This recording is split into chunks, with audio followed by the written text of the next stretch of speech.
সত্যানুসন্ধানে সন্দেশখালিতে গিয়ে রাত দিন কাজ করে চলেছেন সংবাদ মাধ্যমের প্রতিনিধিরা। সোমবার রিপোর্টিং করার সময় এক সাংবাদিককে বেনজিরভাবে গ্রেপ্তার করে পুলিশ।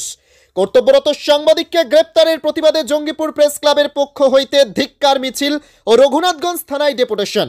বিভিন্ন ইলেকট্রনিক মিডিয়া ও প্রিন্ট মিডিয়ার সাংবাদিক সহ বিশিষ্ট বিদ্বজনেরা এই বিক্ষোভে সামিল হন। রঘুনাথগঞ্জ ম্যাকেঞ্জি পার্ক হইতে রঘুনাথগঞ্জ থানা পর্যন্ত এই ধিক্কার মিছিল হয়।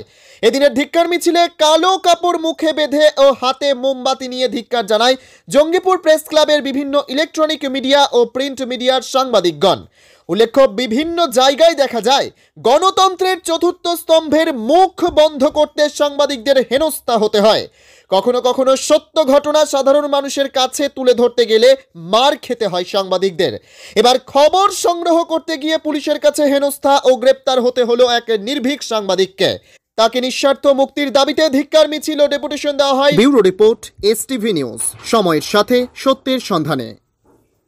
সংবাদ মাধ্যমের এক সাংবাদিককে সন্দেশখালিতে যেভাবে গ্রেপ্তার করা হয়েছে, আমরা সেই গ্রেপ্তারের নিন্দা জানাতে বা প্রতিবাদ জানাতে আমরা একটা মৌন মিছিল করলাম মোমবাতি নিয়ে। এবং আমরা চাই প্রত্যেকটি সাংবাদিক তাদের নিরাপত্তা এবং স্বাধীনতা নিয়ে কাজ করুক। জঙ্গিপুরে এতদিন আমরা খুব স্বাধীনভাবে কাজ করতে পেরেছি। মুর্শিদাবাদ জেলাতেও কখনো কখনো ইনসিডেন্ট ঘটেছে, কিন্তু আমরা চাই গোটা রাজ্যে এই স্বাধীনতা যেন কোথাও একটা বিঘ্নিত হচ্ছে গত কয়েক বছর ধরে। এবং এই অবস্থা থেকে আমরা বেরিয়ে আসতে চাইছি। আমরা আজকে রঘুনাথগঞ্জ থানার আইসির কাছে একটা প্রতিবাদপত্র দিলাম মুখ্য সচিবের উদ্দেশ্যে, যাতে রাজ্য সরকার এবং প্রশাসন সাংবাদিক নিরাপত্তা এবং সাংবাদিক স্বাধীনতার ব্যাপারে আরও সতর্ক হয় এবং সেই মতো ব্যবস্থা গ্রহণ করে।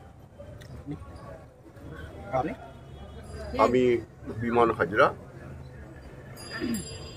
জঙ্গিপুর প্রেস ক্লাবের প্রাক্তন সভাপতি।